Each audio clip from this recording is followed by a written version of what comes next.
theyeshiva.net. Okay, page 188, second column, the paragraph Dihine. Let's remind ourselves the flow. Tanya addressed the pasuk that Esther falls before the feet of the king and pleads to him, based on the premise that the Megillah is also a parable for the relationship between the Jew and Hashem, and asks the question, what then is the symbolism of falling before his feet when he has no image, no corporal, God is not a corporal, physical reality with the image or visage of a body. So he says, to understand this, we first have to explain the essence of tefillah and how every person could daven. Very brief question that he asks, quite a telling question.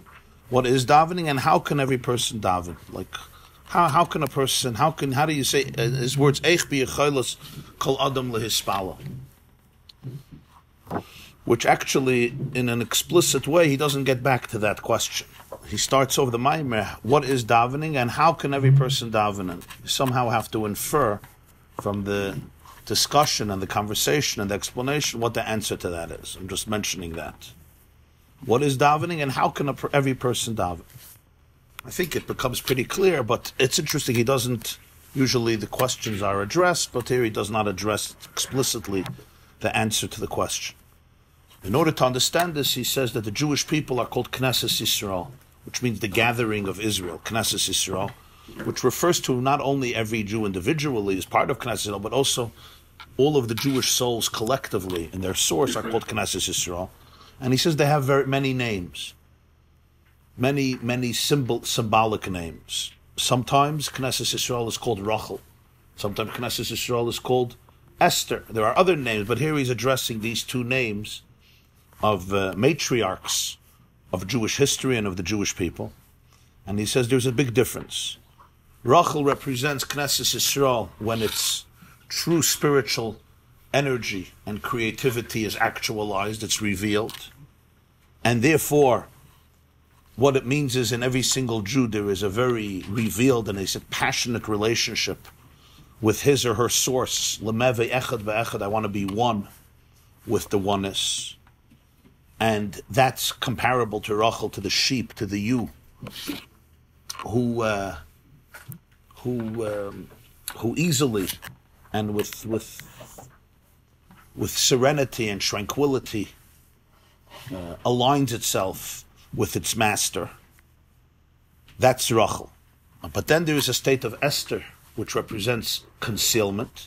The word Esther in Hebrew, of course, comes from the word Hester, which means a hiding place or a concealed, something that's concealed, eclipsed. As the Gemara says, Esther is rooted in the pasuk in Parshas Vayelech. V'anoichi haster, astir, esponai, bayomahu, I will hide my face, my presence on that day. And this true quality, the inner connection, the inner harmony, the inner oneness of the Jew with oneness is concealed. So then the mistake is that sometimes a person feels if something is not revealed, it doesn't exist. And he says that's a mistake. It's not like the world believes. When he says the world, he probably doesn't only mean the whole world. So it means the inner world of many people, the world, the Welt sagt, as they say in Yiddish, the world says that if something is not revealed, it doesn't exist. He says that's not the case. Sometimes that which is concealed is much more powerful than that which is revealed. Which is just, in parentheses, it's today this language is very common, but a few hundred years ago, that which is concealed, in other words, there could be a whole dimension of self that is b'pchinas Hester. So just because you're not aware of it, you're not cognizant of it, and it may not impact you in a very conscious way, doesn't mean it's not there. On the contrary, it could be it's as powerful as conscious things, and it could be even more powerful. This observation today is not new for people because it's, all of the disciplines of psychoanalysis and psychology, or many of them, are based on this premise of Hester. But when this was said in 1797, Purim Tovkuf Zion, So you shouldn't take it for granted. The Nishvid the Welt halt that what is real is behis galus. Sometimes it's exactly the other way around. And the same is true.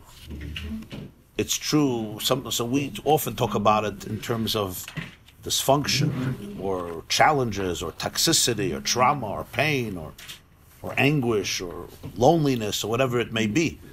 But it's also even more true in a positive way. That very often a person is unaware of how many, there's dark secrets and there's also bright secrets.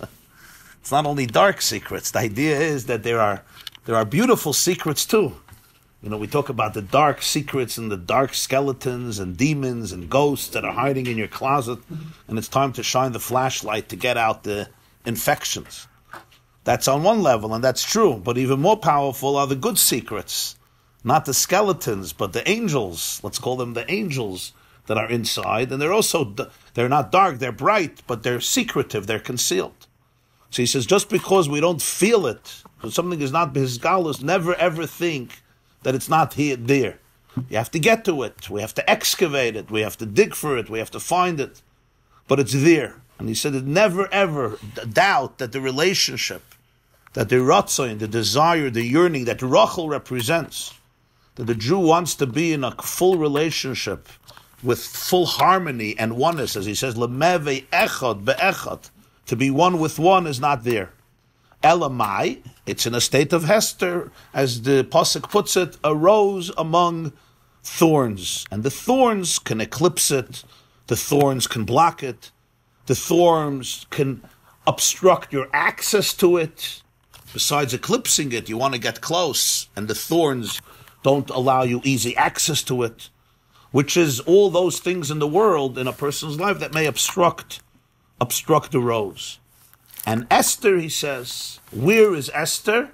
Esther is always found by Yom Hahu. The Anoichi Hasta, the state of Esther, is found, that's how he finished the first paragraph, is found in Bayom Hahu, which he doesn't explain here what he means that Esther's Bayom Hahu. He says, V'hovin, understand this? Still get back to it, even though it's also not very explicit and needs some explanation.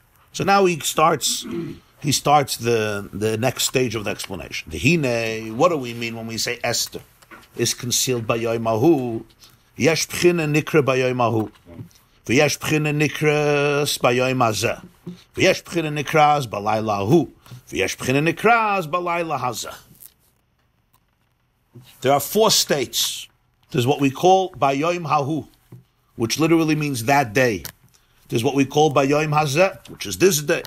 There's Balayla Hahu, which is that night. And there's Balayla Hazeh, which is this night. 4 states. And of course, in the Tanakh, you will find all of these 4 expressions. So these 4 expressions are extremely significant. They're profound. Because they're not just 4 expressions about day or night. They each represent a different state of mind and a different state of consciousness. Tehine ksiv, we have a pasuk in Hallel, in Tehillim. Zeh hayoim asa Hashem nagila v'nismechavai. This day Hashem made, let's rejoice and celebrate with it. Here, it's Zeh hayoim, it's this day. Uksiv, we have in Parshas B'Shalach, we say it every morning, when the Jewish people crossed through the sea. Vayoysha Hashem bayoim hahu es Yisrael miyad Mitzrayim. Hashem has saved the Jewish people on that day, bayoim hahu, on that day. Uksiv, in Parshas Boy, describing the night of Pesach, the night of the Exodus of Egypt, halayla hazeh leil shemurim. This night should be the night that is designated for protection and designated for celebration and redemption. Uksiv, and then of course we have in the Megillah, the beginning of chapter 6 of Esther, Megillah's Esther, Balayla hahu nada dashnas hamelach. On that night, the king was experiencing insomnia. His sleep was not stable. Nada dashnas hamelach means his sleep was waggling, it was swaying, like noided, back and forth. In other words, it was not steady. He couldn't fall asleep. He fell asleep and he got up and he fell asleep and got up. That's Balayla Hahu. Same night. Leil Shemurim. Leil Shemurim is Pesach. You're saying this was also Pesach. Very good. In the time, this was the time of Yetzias Mitzrayim. This is the time of Achashverosh. Yeah. Very good. Both happened on Pesach. That's true. Because the Gzeira, the edict of Haman came out when? On the 13th of Nisan, right? It says the scribes of the king were summoned on the 13th of Nisan to write the decree. And that's when it came out. So Mordechai hears about the decree either Yud Gimel Nisan or Yud Daled Nisan, Erev Pesach. And Esther tells him to issue forth a fast, to make a fast for 3 days. Those 3 days, right, are either Yud Gimel Nisan, Yud Daled Nisan, Tzav Nisan, or Yud Daled Nisan, Tzav Nisan, Zayin Nisan, including the first day of Pesach, including the first night of Pesach. And the night, Balayla Hu Nada Dashnas HaMelech, Esther goes in on the 3rd day to the king, and she asks him to come to the feast. And the king can't sleep at night, Balayla Hu Nada Dashnas HaMelech. It's also on Pesach. Very good. So, when you look at it, it's just, it's a very interesting observation because it shows you, it's like a bird's eye view of Tanakh. You look, it's an expression, Balayla hazeh, Balayla hu, Bayayim hazeh, Bayayim hu. But really, the Balatanya is saying, these are not just expressions. It represents 4 states, 4 madregas, 4... When I was reading the first time these the 4 things by Yom Hazeh, so before I read further, I wanted to see if I know where each one says. So actually, what came to my mind first was in Parshas Yisro, B'Chodesh Hashlishi, B'Yom Hazeh, Bo Midbar Sinai. Right, that's where it says B'Yom Hazeh. B'Layla Hazeh in Parshas Boy it says V'Achlu Es Habasar. Balayla hazeh al matzah simroim yechlu, which is the same night of Pesach. You should eat the basar balayla hazeh. Manishtana halayla hazeh mikol haleilos, which works very well with Leil Shemurim, which is Layla hazeh, right? So manishtana is a lashon of Chazal, so that's obviously stems from the lashon HaTorah. But for Yom Hazeh he brings Zeh HaYom Asa Hashem. For Yom Hahu he brings Vayosh Hashem Bayoim Hahu. For Balayla Hazeh he brings Pesach Leil Shemurim, and Balayla Hahu brings Purim. By Esther it says Vanoichi Haster Aster Ponai Bayoim Hahu, which is like Vayosh Hashem Yisrael Bayoim Hahu Vayaminu B'Hashem B'Maishavd. V'ha'inyan, the significance of this is Kibchine Zehu L'Noichach. Zeh, which means this, is always referred to when you're having a conversation with somebody l'noichach. L'noichach means somebody right in front of you. Somebody present in front of you, which means you're speaking in second person. What's the proof for this? K'mashakosov, like we have the pasuk by the Shira after they cross the sea, they say, Zeh keli v'anvehu. This is my God, and I will adore him. So Chazal say on this, and Rashi brings, that it was like every single Jew was Marabet's boy, was pointing with his finger, Rashi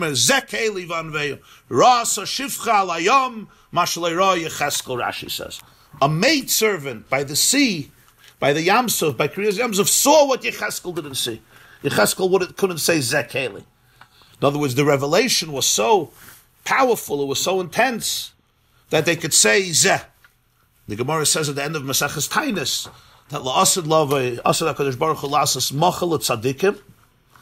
Hashem is going to make a dance, a tencel, a machal for the tzadikim, and he's going to be in the middle of the machal, and everybody is going to point, Marabet's boy, v'ayim he brings the pasuk, Hine, Elekeinu zeh, kivinu loy v'yoshienu, zeh Hashem kivinu loy nagilu v'nisbacha b'shavasa.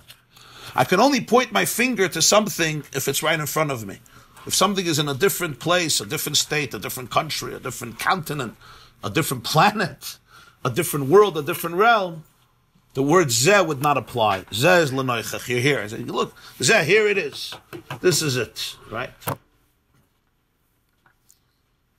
That's Zeh. Shehu b'chinas is galus. In abstract language, Zeh basically means something is revealed, expressed. You have it in the physical sense, but the concept is that it is galus.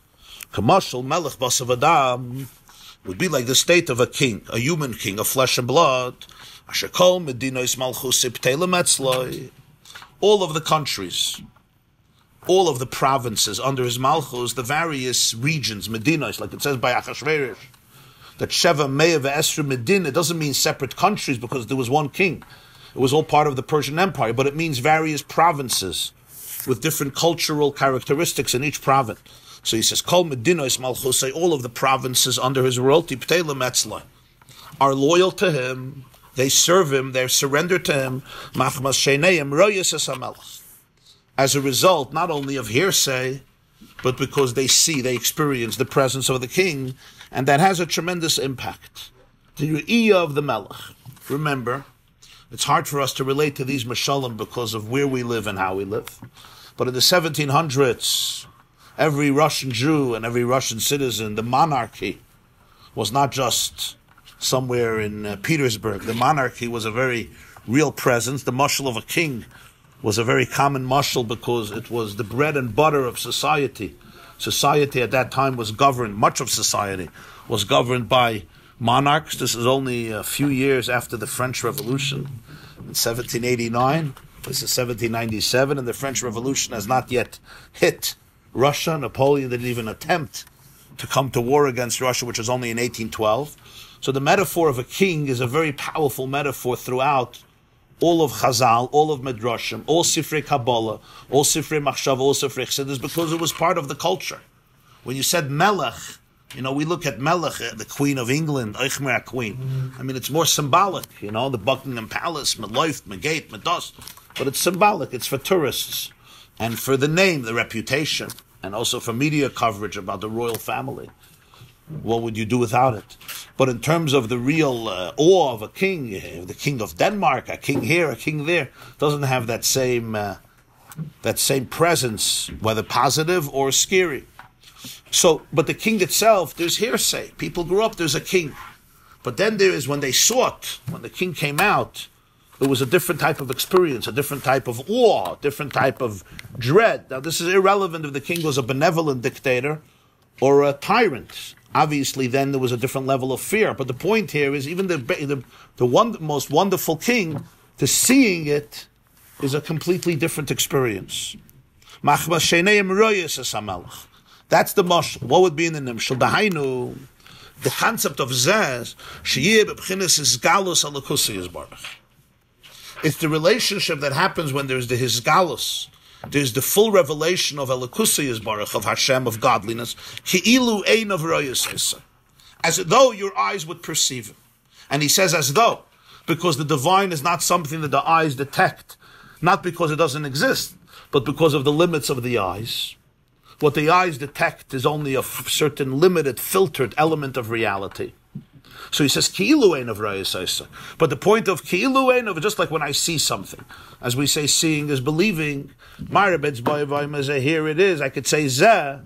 So when there is a revelation of godliness to the point that a person can experience it as much with the same certainty and absoluteness and sense of realness, like something you see, that's when you could use the word zeh. Which is why by Kriyas Yamsuf they could say zeh keli vanveyu, because there is such a hisgalus. And the night of Pesach, as we'll see, is referred to zeh, and we say zeh hayoym asa Hashem nagilu v'nisbech avoy. It's a day to rejoice because it's zeh hayoym. What does this mean practically in a person's life? It means sheyiyah ha'olam nechshav ka'ayin negdo yizbarach. What does it mean that Hashem is real? It means that the whole world, you look at the whole universe, negdoi, in his presence is ka'ayin. The world doesn't occupy a separate autonomous space outside of him, but rather it's ka'ayin. It's like it melts away in nothingness in his presence.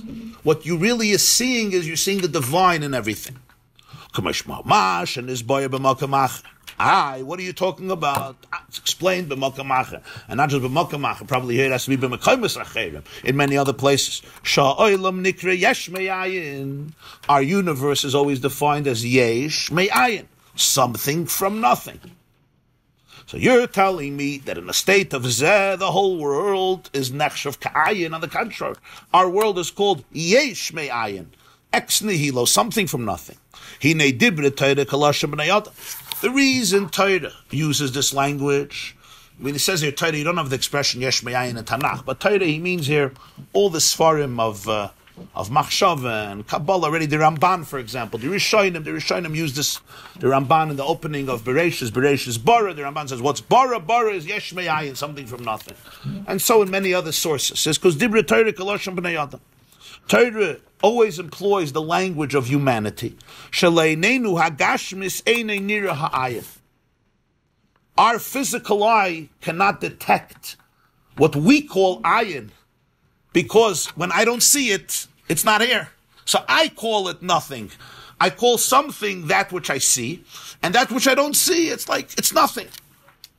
So what's yes, and Torah wants to address that state, that condition. So we call the world Yesh Me'ayin. Because really it's very strange. Who's this ayin that the world comes from? Something from nothing. Really from nothing? The world came from nothing? Abra, Kedabra, Kedu from nothing? There's some magician who pulls out of his sleeve everything he pulls out from nothing? What's this Yesh Me'ayin from nothing? Ki mimcha hakol, it comes from you, it comes from Hashem. It's this Yesh Me'ayin, it seems very strange.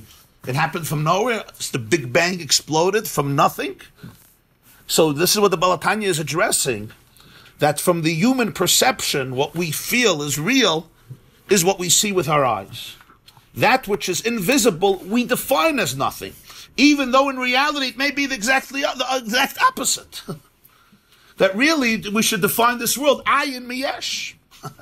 It's ayin miyesh. What says ayin miyesh? Yes, it's something, but legabi the yesh, it loses its independent significance. It would be like he'll say soon, the example which he often brings, the example of a ray of light in the solar core. In the solar core, a ray of light.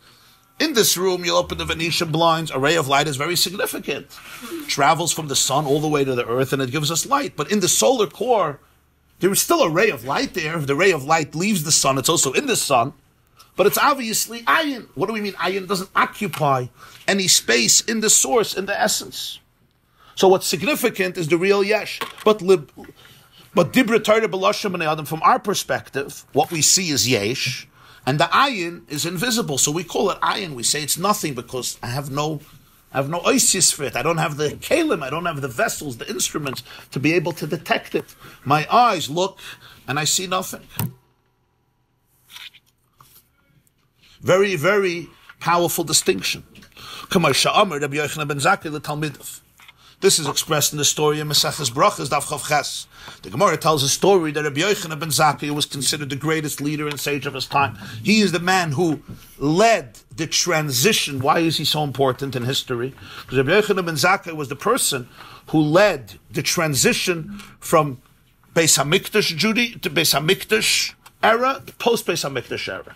He was the head of the Sanhedrin during the destruction of the Bayis Sheni, as the Gemara describes at length in Gittin about his meeting with Vespasian, Aspasianus, who was first the Roman general and then the Roman emperor. He met Rabbi Yochanan ben Zakkai. Rabbi Yochanan ben Zakkai asked him for the three famous things: a doctor for Reb Tzaddik, and not to destroy the dynasty of Reb Gamliel, and to spear Yavna and its sages, not to destroy the center of learning and the Sanhedrin. 10 liyavna v'chachameh. So Rabbi Yochanan ben Zakkai was the person who literally led the transition period, thank you, from Beis HaMikdash days to post Beis HaMikdash days.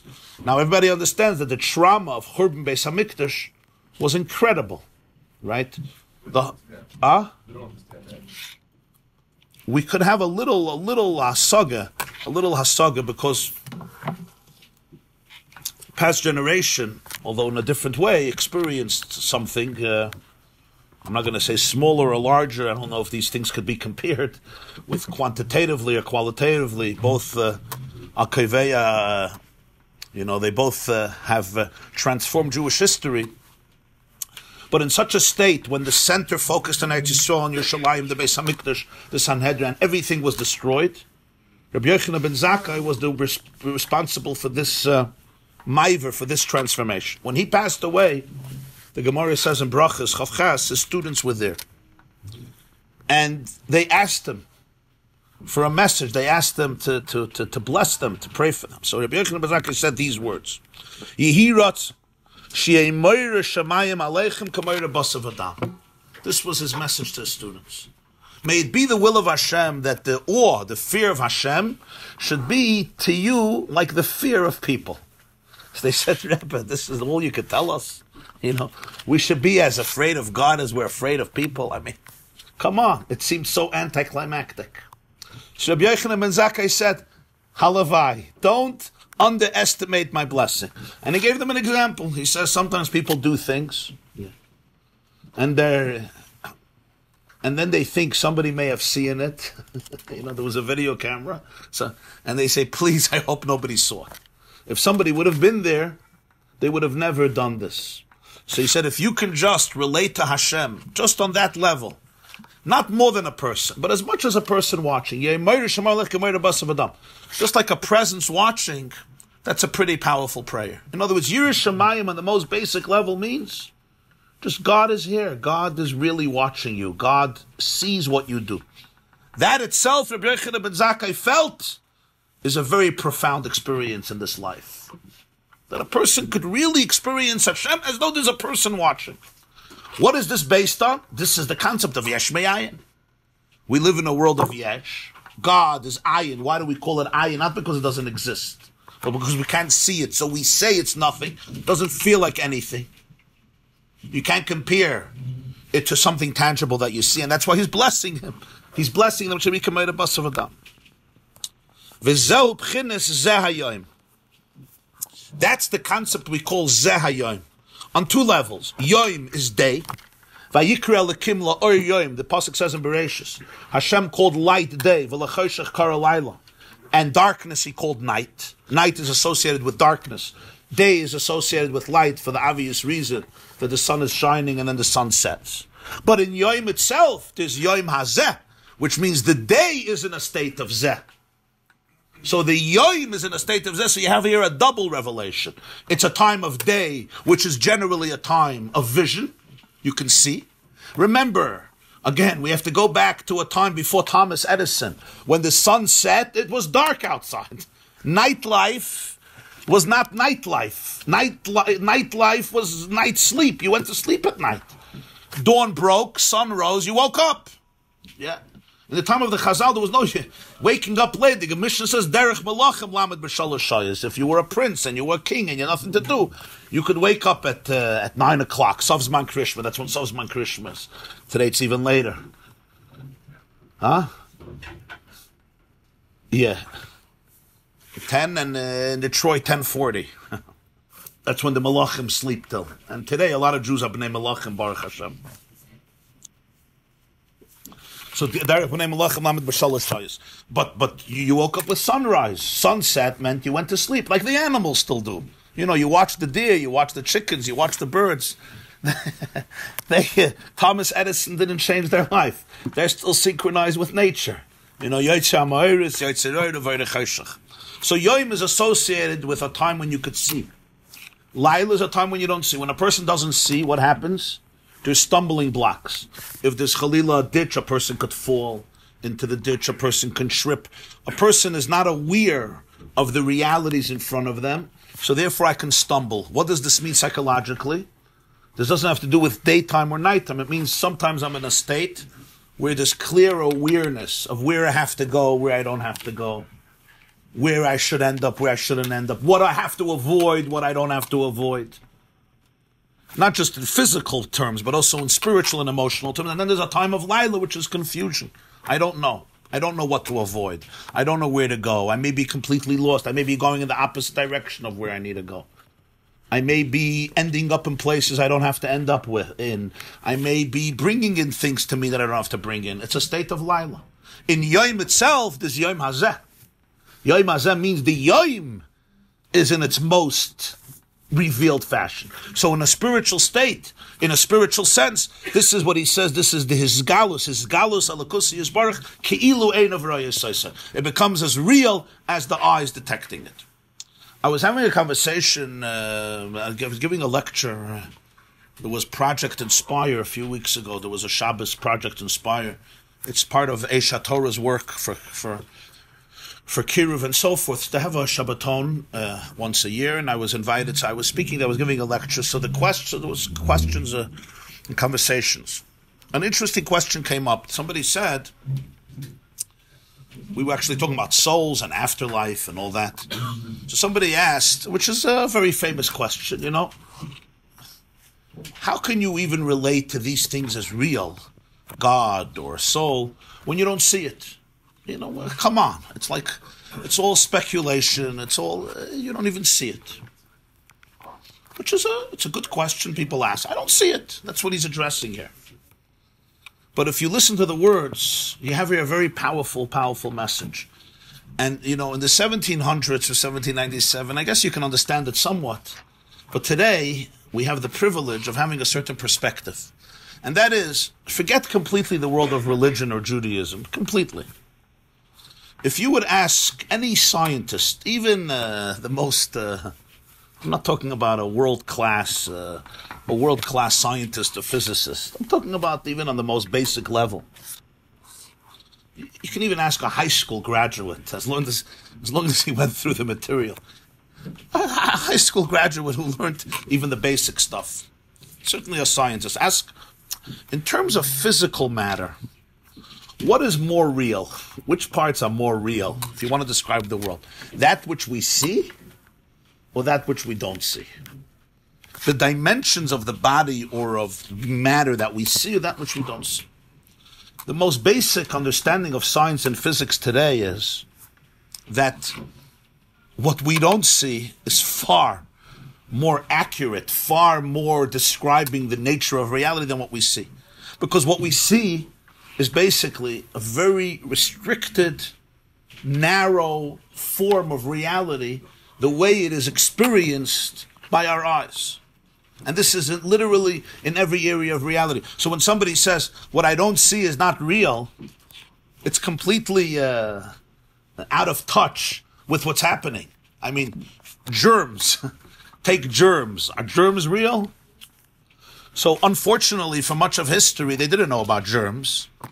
They didn't know about bacteria. They didn't know about it. So there's a black plague that kills tens of millions of people. Yeah. Different viruses that wiped out communities and cities. And now they were looking, who poisoned the wells? Go explain how microbes travel. Yeah. What about cells? Are cells real? What about genes? Are genes real? What about neurons? Are neurons real? Is DNA real? Right, okay. But we had to have the tools. We had to develop the tools. For a long time we couldn't.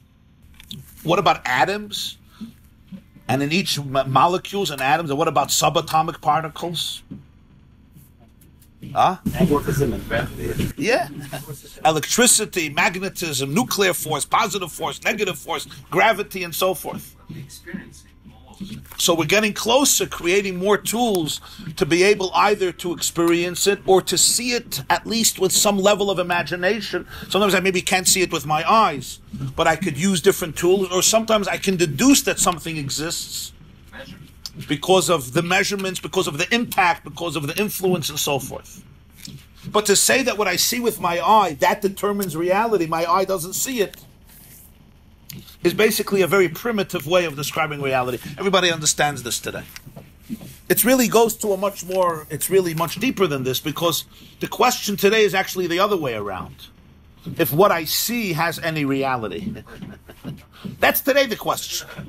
It used to be, is there anything else outside of what I see? Today, is there b'chlal something that you see? Yeah, I always thought that colors were real. That's what I thought. When I grew up, I thought brown was brown and white was white and yellow was yellow. I mean, at least my mother thought so. V'haraya, people got upset that at the bar mitzvah the napkins were the wrong color. If colors are not real, why are you upset about the napkins? Is the haraya that colors are real? Yeah. But today, you'll read any basic explanation of colors, they'll say, Vu vos ven. It's all a cholim shecholmu acherim al acherim. It's basically the way the photons collide, right, with the receptors in the retina of your eye, and your brain wants to make sense of different wavelengths of light, so your brain calls it a color. And that's why there are colors we can't even see. The birds see. Why are the colors we can't see? Because we don't have the tools at the moment to be able to interpret it, and therefore it doesn't exist. So what we're seeing is only the way our brains interpret the reality that comes across to us, and our bodies pick it up, and our brains interpret it this way. So it's actually the other way around. So what does spiritual sensitivity mean? Spiritual sensitivity means changing from a dynamic of yesh me ayin to ayin me yesh. That's what it is. When we're born, when we grow up, it's yesh me ayin. When I'm a baby, it's on one level. I get older, it's on another level. You know, when I'm an infant, I know my mother's certain part of my mother's body and a certain needs, instinctive needs. I get a little older and my consciousness can expand. I get a little older and my understanding can include needs that are not so visible and tangible, and so on and so forth. For a 4-year-old, a great reward may be a fire truck or a game or a lollipop or cotton candy. For a 40-year-old, also cotton candy and a fire truck and a game and maybe some ice cream too. But some, at least some, can understand that there are larger rewards or deeper rewards and so forth. But this is all still within the world of Yesh Me'ayin. From a deeper spiritual sensitivity place, though, ultimately the process gets reversed. The process gets reversed and we understand that it's exactly the other way around. That which I'm experiencing with my eyes and with my 5 senses is really a very, very diminished form of reality that is being restricted and trickles down in a way that my brain could make sense of it in this particular way. So I impose this interpretation on it. So basically, when we come back to the question, the famous question, if the tree falls, does it make a noise if I'm not there? Obviously not, because the definition of the noise that it creates is really an encounter between the vibrations created by the tree falling and my eardrums picking it up and my brain interpreting it as this way. So is it true? Are colors true? Yes, they're true in the sense that many of us interpret it that way, and therefore we could sell it and present it that way, and it works. But the more sensitivity there is, the more we understand that it's exactly the other way around. It's not yesh me ayin. It's really ayin me yesh. Because the closer, the more you trace it back to its source, the closer you're getting to the real yesh. And the closer you're getting to the real yesh, ultimately, the outer interpretation is seen as more superficial and just a layer of the way it's restricted and it comes down in a particular world to be interpreted a certain way. That's the idea, ki'ilu ein of royas. That Yom Hazeh is a very deep, deep concept. It's basically where godliness becomes the real thing. 2 people walk into a house. One person just sees the house. That's what they see. The architect walks into the house. The contractor walks into the house. He sees something I'll never see. He immediately looks at it from the contractor's point of view. He notices things I won't even notice. And he'll marvel at the genius of certain decisions that were made. The architect walks into the house and he sees a whole different house. We're looking at the same house. He sees a whole different house. You'll have the physicist walking into a house, putting it under a microscope, and it's a whole different house. And then you'll have the physicist who will say there's no house. As one of the great physicists said, when you leave your house, it doesn't exist anymore. Why? I wish I could tell it to the telephone company and the gas and electronics company. They don't believe it. But what is it? The idea is that every reality that we're perceiving is a marriage of 2 things. It's the reality, the way my brain can interpret it, and it gives it this definition and this description. The moment I leave it, in their language, it collapses back into probabilities. It collapses back into probabilities. And then when I come back, it's there. Now, so what's real? Of course it's real. It's real from my perspective.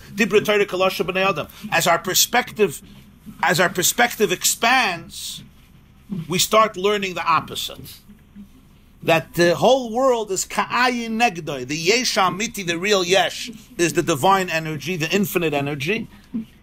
So when you really want to address something, you can address it from a place of yesh, and you can address it from a place of ayin. From our perception, what does it mean to address it from a place of yesh? That which I see, that which I hear, that which I touch. The five senses. As my consciousness expands, my spiritual sensitivity expands, it can go deeper and deeper and deeper, and then it becomes actually the reverse. That the ultimate yesh is the source of all sources, where all of its truth exists, and everything else, it exists, but it's like ayin. Ayin means it doesn't occupy significant space, like the ray of the sun in the solar core. That's the state of Yom Hazeh, of revelation. So when we look at the world, it's olam is b'pshitus. There's an expression, olam is b'pshitus, elakus b'hischachus, and he's describing elakus b'pshitus v'olam is b'hischachus. This is a famous expression in Chabad literature. Olam is b'pshitus means the simplicity. What do I feel intuitively, the world? Godliness is a chiddush. It's novel. And then there's the perception where elakus is b'pshitus. That's reality. And Olamus is a chiddush. It's a novelty. But so we call the world yesh me ayin. The source is called ayin, which means nothingness. Because from my perception, that's what I'm looking at, nothing. It's very hard even for us to entertain this because our tools define us. We are thinking through the tools that we have. So when we're even thinking about yesh me ayin, it's even when we talk about this, it's with the tools that experience the world as yesh and the divine as ayin. But that itself we have to be sensitive to. We have to understand this. Aval b'chinas laila, but then there's laila. Hu b'chinas choshech va'afela she'einoi roya klum. Okay, now you'll relate to it.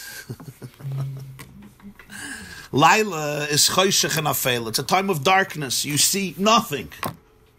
What's pshat? You see nothing.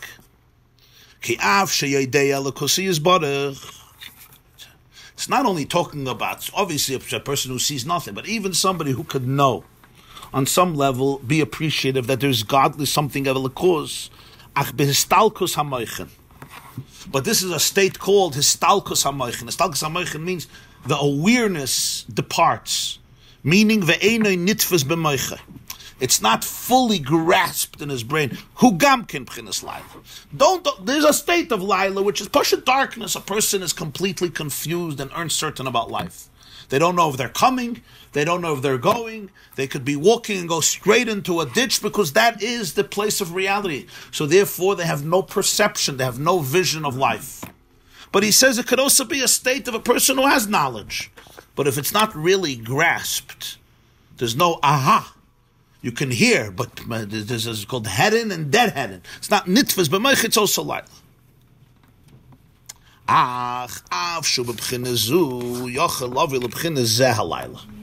But even when a person is in a state of laila, there's balayla hazeh and balayla hahu. Zeh, as we said, is second person. Hu is third person. Zeh means this. Hu means he. Or he in feminine, he, or who in the masculine. When do you say who amarli? If he's not here. He's told me. He amrali. If you're right here, right, I'll say ata amartali. You told me. You. Or zeh means zeh, it's here. But who means it's nister, it's concealed. That's why third person in Hebrew grammar is who. So there's balayla hahu and there's balayla hazeh. Balayla hahu is a double form of darkness. It's night and it's concealed, it's gone. Balayla hazeh means it's night, but I could still say there's something here even though it's night. So he says, even if a person is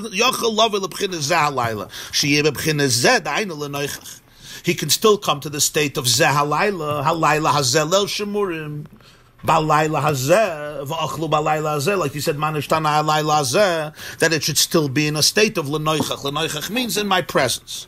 The hineksiv, the pasuk says, Maloi chalaretz kvoida in Yeshaya. We say it in the morning. The earth is filled with His glory. Shu ziv is pashtus. Kvoida represents glory. Ziv, like the rays of the sun. It's the rays of the sun. It's a pashtus. It's an expansion of light. Uksiv, the pasuk says, Yirmiyah says, Alei asher shamayim v'sa'aretz ani maleh. The heaven and earth's I fill. Ani, not just kvoida. Maloi chalaretz kvoida means the kavod fills the earth. Ani male means I fill heaven and earth. Ushneim emes. It's not a contradiction. Both are emes. Why? The truth is He fills heaven and earth Himself. Ani male. Rak hagufu amaster loza. But the physical kalim that a person has often blocks it. It eclipses it. I can't experience it. They say a beautiful story about the Kashnitzer Maggid. The Kashnitzer Maggid, before he passed away, I think I shared it with you once. He turned to his son. It was on his deathbed. He turned to his son and he said that I do not see the physical matter. I see the koyach eliki. I see the divine everywhere.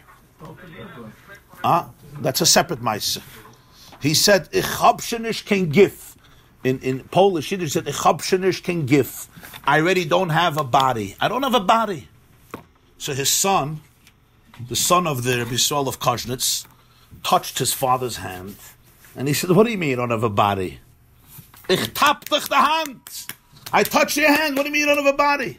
So he said, the tapst mit gif fills the gif. The tapst mit gif fills the gif. What are the tools you're using to touch me? You're using your goof to touch me. That's what you feel. So it looks like it's really a statement. It's a vort chassidus, but lahavdil, it's a statement in physics. MS, it's a statement in physics. The taps mit gif fills the gif. What are the instruments that you're using to describe reality? What? Tell me. You're using the fingers that you're aware of, that your brain is interpreting the sensation. Yeah. What am I feeling? What am I feeling? I know what you are. What am I feeling? My fingers touch you. They send a message to the brain, right? My brain has been programmed according to its own limitations. And the brain says, a goof. Wow, that's reality? Really? And what if I would be able to expand my consciousness? I could touch you. And I can also feel that there's 40 trillion cells. And I can also feel, I don't know how many atoms are moving around with endless speed. And then deeper and deeper and deeper and deeper until a chelik elekami mal. A soul which is a chelik elekami mal. But ichtap mit gif. But we never question the instruments that we use because my instruments are always good. All scientific progress happens when you start questioning the instruments you're using to define reality. All spiritual progress happens that way. What are the instruments I'm using? That brain is we don't experience it without physical reality. The brain. Right. We don't have five senses to experience the brain, but we know it's something there. Yeah. To speak. That's one of the spiritual tools to determine that there is somebody behind the words. Yeah. So the goof could be a master. Now, but it's very important because he also says the other thing. This is how we were created. This is how we're supposed to be created. It's not some mistake. This is the process of creation. Yesh me'ayin. The Balatanya once said, the Eibishter hat gemacht von Ruchnius Gashmius, kedei Ayid soll machen von Gashmius Ruchnius. All of creation is Hashem converting energy into matter, if we want to use that language. So that a Jew should convert matter back into energy. All of the world is Ruchnius. It's Ruchnius converted into Gashmius. That's the great miracle of creation. It looks like a physical world. So what? We now take the physical world and we revert it back to what it is. Within the world of the Gashmi. Lahavdil, on another level, the father of nuclear physics is a man named Max Planck, the father of theoretical physics, a Nobel Prize winner. And he once said, I once saw an article of his, or an essay of his. He says this, I'm not quoting it verbatim, but it's pretty close. He says, I will never say that consciousness is a derivative of matter. Matter is a derivative of consciousness. Yeah. Now, our perception used to be matter is reality, and now we feel about it different ways. It's exactly the other way. Consciousness doesn't come from matter. Matter comes from consciousness. Everything starts with consciousness. It's the awareness that creates the matter. And the deeper you go into the matter, you will find more consciousness, more consciousness, more consciousness, and then a world of only consciousness. The problem is, if I would live in a world of only consciousness, I would step on the sidewalk. Right? What am I stepping on? I'm stepping on iron. By me, the sidewalk is the real yesh. Everything else is iron. The cement is yesh. The tar is yesh.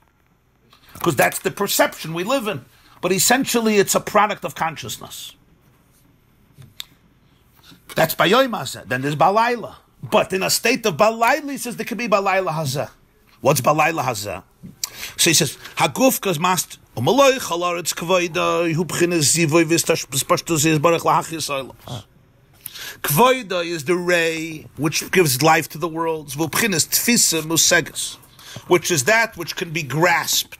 Li'batel v'li'kolel, so that the world and the person should be able to align themselves with Hashem. V'kul kamei kaloi chashiv, and everything in His presence becomes kaloi chashiv. It doesn't have separate significance because of the kvoide that the person grasps. So there's ani malei, my essence fills the whole world. It's beyond ziv. What's ziv? Ziv is the way you can grasp His presence. Just like with the sun. There's no way, if the ball of the sun would come into people's lives, we would end up as toast and more. The ray of the sun allows us to experience its warmth, its light, its impact, its influence in terms of photosynthesis, in terms of allowing all vegetation and produce, in warming the world, in brightening up the world, and so forth. Why? Because we get to have a ziv. And the ray I could relate to. The ray of the sun I can absorb, I can process, I can incorporate. The sun itself is too intense. We wouldn't be able to have a relationship with it. That's why we're thankful for the distance between the earth and the sun. The distance is it's a perfect distance, because if it would be further away, we would freeze. If it would be closer, then we would be our own breakfast toast, as I said. So that distance is perfect. So that's a mashla. It's Hashemayim v'esar, it's ani malei. Maloi chalar, it's kvoidai. What's kvoidai? The ziv, the hispashtos. The hispashtos means that which the world can grasp within its kalim. We can appreciate the fact that electricity exists even if we don't see it. We can appreciate the fact that germs exist even if we don't see it. Because we see the impact, we see the influence. Anybody ever saw electricity here? But you put in the plug and somehow your phone charges and you go home. What just happened? You ever saw electricity? You saw the impact, you saw the influence of it. That's considered real. So kvoida is the concept of tfisa, that there could be a certain grasp of divinity within the kalim, which can create that type of oneness in the world. Even though it may still be a state of night relative to the essence, still there could be the concept of zeh. Why? Machmas goydel ha'amunah. Sheyamin be'emunah shleima zako ta'ira kilu ein of royis mamash. That's the power of emunah, as he will explain soon. That a person believes with complete faith, and the emunah is zaka. It's refined. Utahira, it's pure. Kilu ein of royis mamash. Emunah is like the koyach of re'iyah. It's like the koyach of vision. It's like seeing. The emunah is a certain powerful awareness, even though a person doesn't see it with his eyes. That is as true as a person sees. So therefore, even though it's a state of balayla, We're not talking a case state of his galus mamish, like he said before, where the world becomes ayin and the divine becomes yesh. That's a state of Yom Hazeh. Even in a state of Laila where a person is in darkness. And even if they know, but it's not fully grasped, because as a Shemayim v'sa'aretz animale, the guf blocks.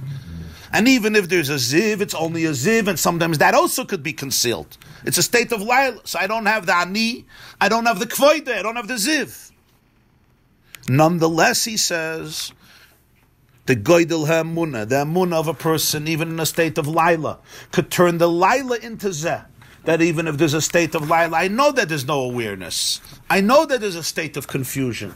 I know that I'm not seeing, I'm not feeling, I'm not experiencing. But the goydel ha'emunah, the emunah, that a Jew has emunah shleima zako tahira, that's the power of faith, the power of emunah's kilu ein of royas mamash. So the Balayla becomes a state of Zeh. Ach tzarich lo zeh, b'chinas chaymer uleveinim. K'may shaya beretz Mitzrayim, redu shana, v'yisavidasim b'chaymer uleveinim. When did they come to Balayla hazeh? After being in Egypt. They worked with chaymer mortar and leveinim bricks. 210 years. And that work allowed them to become Balayla hazeh. K'may kin tzarich hayom, today you also need it. And here he quotes a fascinating Zoyar. B'chaymer, what does it mean to work with chaymer? Dokal v'chaymer. B'leveinim, da libun hilchasa. B'chol avoida basada, da braisa. It says in Egypt they worked with chaymer, is mortar. Leveinim, they made bricks. Kol avoida basada, they worked in the field. So he says spiritually, b'chaymer means kal v'chaymer. When a Jew learns and he develops the idea of Kal V'chaymer, what's a Kal V'chaymer? Kal V'chaymer is the first of the 13 principles through which we interpret Torah, which basically allows us to compare halachas. Leveinim comes from the word libun, hilchasa, bleaching out, whitening the halacha, figuring it out. The halacha, every Gemara becomes confusing. Pilpul, shaklevatari, you have to make a Kal V'chaymer, libun, hilchasa. Kol avoida basad is braises. The word braises, bar yesa, was brought from outside. The Mishnah is the inside, the Brisa was from the outside. That's Kol Avodah Basada. So the Galus Mitzrayim B'Chayim Levenim was the preparation for Balayla Hazeh. And then today you have it, you don't have to go actually in the Chayim Levenim on the physical level. The maternish, the toil, the sweat could be in Torah. Ube'emes, the Mishnah says, Kol HaMakabel El Lovay Torah, Mavidu Menu El Derech Eretz. If you accept the yoke of Torah, they remove the oil of Derech Eretz, the yoke and the stress of business. But sometimes there's a state where a person doesn't have the old Torah, doesn't have that relationship, and then they have the yoke of Derech Eretz. So now you have a person who can't work a whole day in Kal V'chaymer and Libun Hilchas, he's oisik b'derech eretz, meaning he's in a physical world. He too can also reach the state of halayla, that even in a state of laila, where there is darkness and confusion, there could still be the experience of hazeh, as he will go on to explain. Be'ezer Hashem will conclude tomorrow.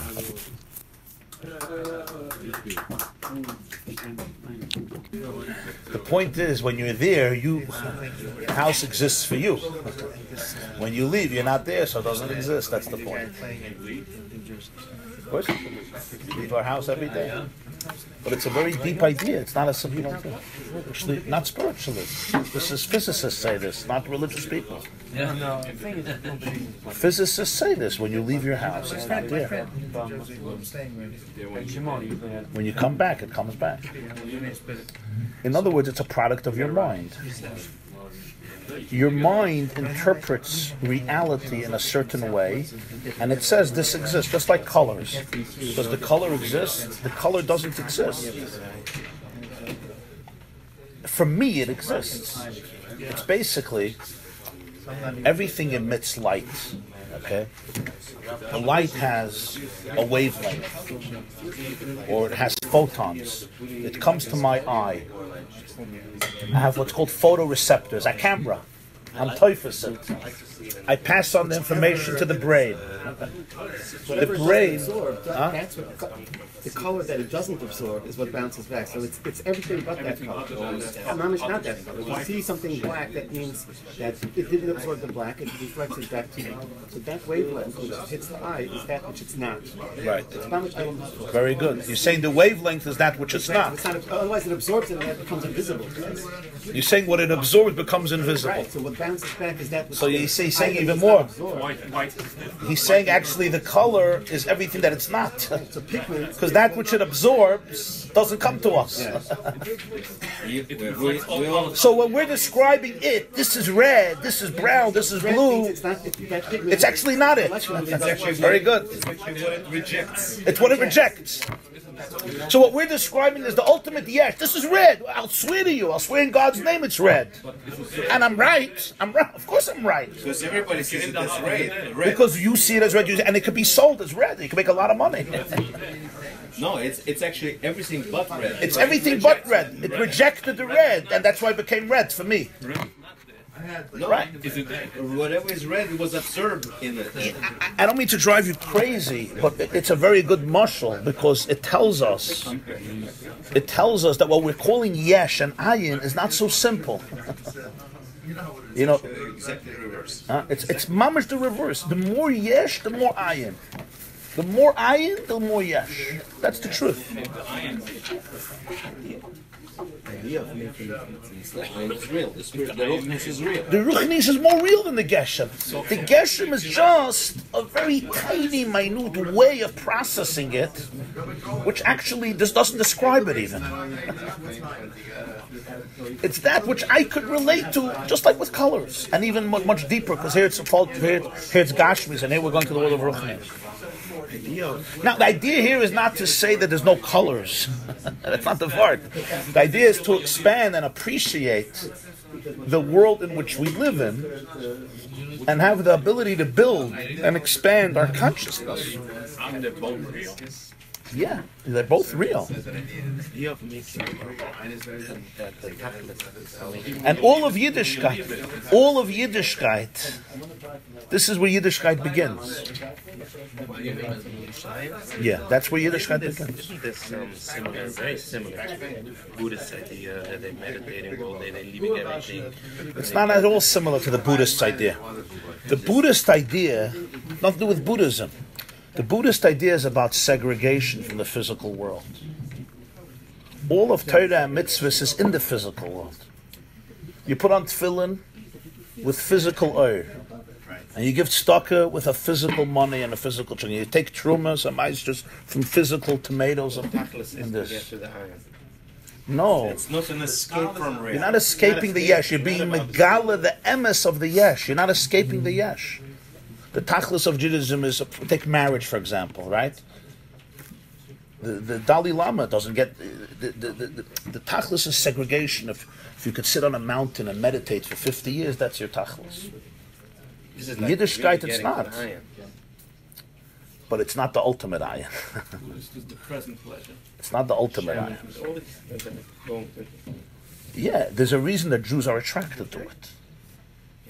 There's a reason that millions, hundreds of thousands of Jews are attracted to it, because they like the spirituality of it. It's very ruchnis, and they're yearning for ruchnis. But it's ruchnis that's a certain limited type of ruchnis, because it's segregated. Only one reality, it doesn't have the other. It's not mechaber. The tachlis is the synthesis. In other words, the dibra Torah kol Hashem b'nei Adam is not a mistake. It's because the tachlis is Lashon B'nai Adam. The tachlis is not Lashon B'nai Adam. So the ayin, the yesh, they're both as real as both of them. So that's why we speak about. Yeah. So it's completely different. So even when you're absent, it's still real. Yeah. In other words, the fact that we were created this way is not a mistake. It was supposed to be that way. It's not a tragedy. It's not Nebuch. We're all living in a lie. That is the avodah. This is the avodah Hashem. Verstehst? Okay, was verstehen, la'at. In Russia, there was a famous joke when the lector says there is no God. I can prove it to you because you don't see it, you don't touch it, you don't think. So And everybody's convinced except one Jew who lifts up his arm and said, the lecture that doesn't have a brain. I said, why? Because we cannot see it, we cannot touch it. B'chaymer b'levein. The avodah in Mitzrayim was b'chaymer b'levein. So it says in the Zohar that b'chaymer da kal v'chaymer. What's kal v'chaymer? Kal v'chaymer means not everything in halacha is clear. You have to learn out from kal v'chaymer. What's kal v'chaymer? Madach in a case, right? Yeah. Which is more kal, which is more lenient. We have this halacha. So for sure, chaymer in a case, for example, the Torah says that you're not allowed to have relations with your daughter's daughter. So with your daughter, yeah.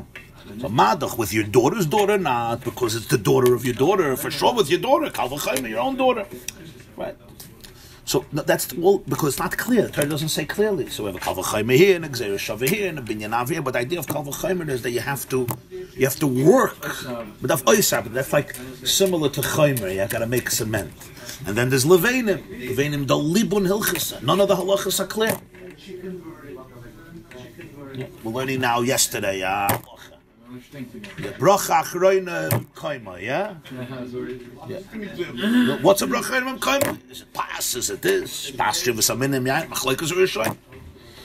Shinoi makom, Chazal say you have to make a new bracha. But when? Is it always? Is it only if you need a bracha? Just these examples. Libun hilchasa. Right, you have to libun. Libun means bleach. Malabin, bleach. You have to when you whiten a garment. Right, malabin is one of the malachas of Shabbos. You take a halacha, it's dark. It's Oisbrennen. Yeah, libun, like with kashering. You gotta bring out the clarity of it, and you gotta whiten it. You gotta make it bright, clear. Because every halacha is shrouded in mysteries and layers of complexities. And then there's kol avoda basada, represents the brises. Brises from without. Bar yesa, bar means outside in Aramaic. So he's saying that the avodah in Galus Mitzrayim was the preparation for Yitzias Mitzrayim. So through Torah, a person could reach the state of Balai Lahaza. What about if a person doesn't have El Torah, so they have El Derech Eretz? So that's going to be the next step. Understand? It was purposely this way. Purposely. This class is brought to you by theyeshiva.net. Please help us continue the classes. Make even a small contribution at www.theyeshiva.net/donate.